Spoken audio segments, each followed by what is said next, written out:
On one side, you've got all the supernatural theories and local folklore. Some old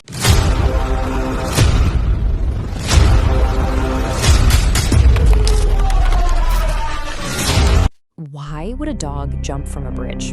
I mean, really think about that for a second. It's a simple question, right? But it's also deeply, deeply unsettling. And it's one that has baffled just about everyone, scientists, paranormal investigators, locals, for decades. And that bridge, it's just our starting point. Today, we're going to journey to 4 places, 4 locations that hold some of the world's most fascinating and frankly, chilling secrets. We're talking about everything from an abandoned highway being swallowed by the jungle to an island that might have never even existed. You see, these aren't just points on a map. They're scars, and each one has an incredible story to tell. All right, so let's start with that bridge. Our first stop takes us to Dunbarton, Scotland. It's home to this really picturesque bridge that, you guessed it, has a truly dark reputation. So here it is. This is the Overtoun Bridge, and at first glance, yeah, it just looks like any other old, historic stone bridge, right? But for almost 100 years, this exact spot has been the site of a bizarre and honestly a tragic phenomenon. What's so wild about this mystery is just how specific it is. We're talking about hundreds of dogs over the years, mostly long-nosed breeds like collies, and they're all leaping from the exact same spot on the bridge. And get this, some reports claim that dogs who survive the fall actually climb back up and try to jump again. I mean, how do you even begin to explain that? It's just baffling. Okay, so the explanations, they're pretty much split into 2 camps. On one side, you've got all the supernatural theories and local folklore. Some old Celtic beliefs say this is a thin place, where the world of the living and the dead get really close. Others blame it on the ghost of the White Lady of Overtoun, or some kind of negative energy left over from a horrific human tragedy that happened right here in 1994. Then, you've got the scientific camp. Researchers point to a really strong scent of mink in the undergrowth. Or, and this is interesting, it could be an optical illusion, that the bridge's solid walls might trick a dog's depth perception.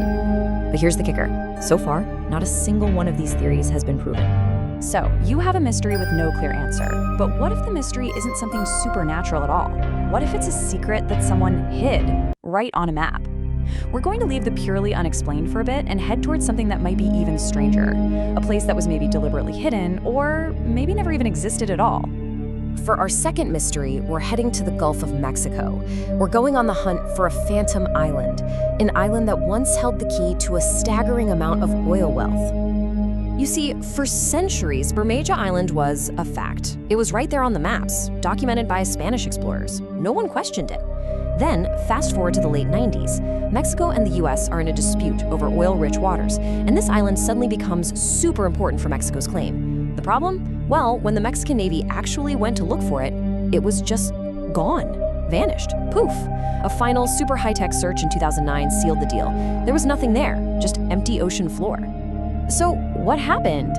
I mean, how does an entire island just disappear? Naturally, the conspiracy theories started flying. The biggest one, that the CIA had secretly blown the island right off the map to shrink Mexico's claim to all that oil. And this theory got a lot more believable when a Mexican senator who was really pushing to find the island suddenly died in a very, let's say, convenient car crash.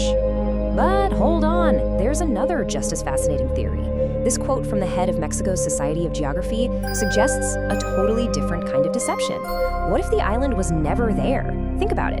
A paper island, intentionally drawn on maps centuries ago by Spanish explorers to mislead their enemies, to throw off pirates. Not a vanished island, but a ghost on the map from the very beginning.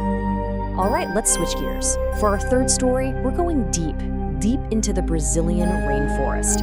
We're looking for a massive, modern ruin that's slowly but surely being swallowed whole by the jungle. Just imagine this for a second. You're hacking your way through the thick, dense South American jungle, and all of a sudden you stumble upon this, a massive, colossal concrete viaduct stretching for 1,000 feet, just appearing out of nowhere.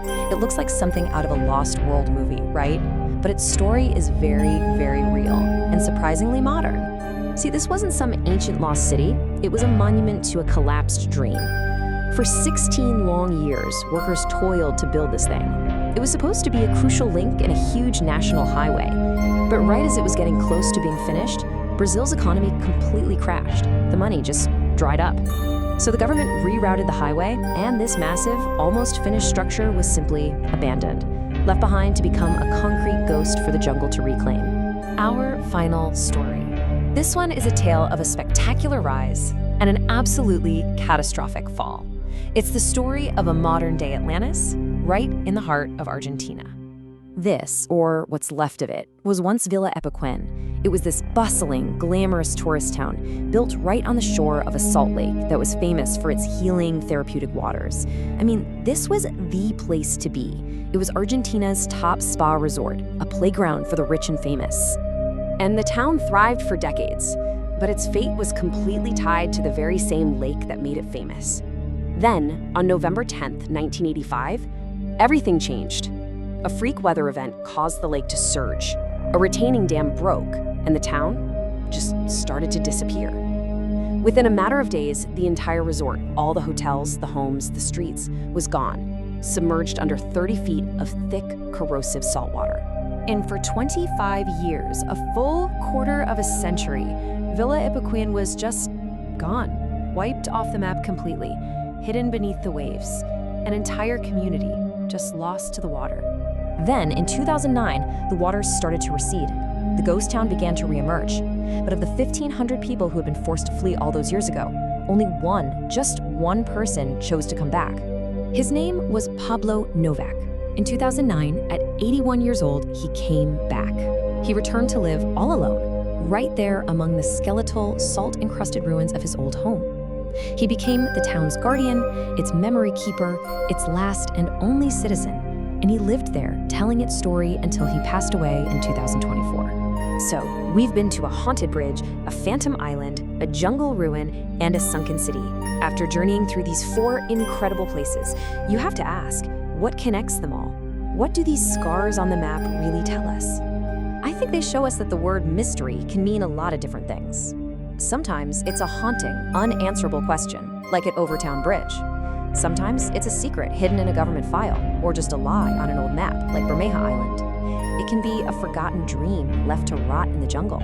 Or it can be this powerful, incredible story of human resilience and memory in the face of total loss, like with Villa Epiquén. Ultimately, that's what this is all about. These places are so much more than just spooky stories or weird historical footnotes. They're like living history. They're scars that remind us of the power of nature, the scale of human ambition, and all the deep, enduring mysteries that are still out there in our world. And that really leaves us with one final thought, doesn't it? Every town, every city, every landscape has its own hidden histories, its own little scars on the map. So the real question is, what forgotten stories are just waiting to be found right in your own backyard?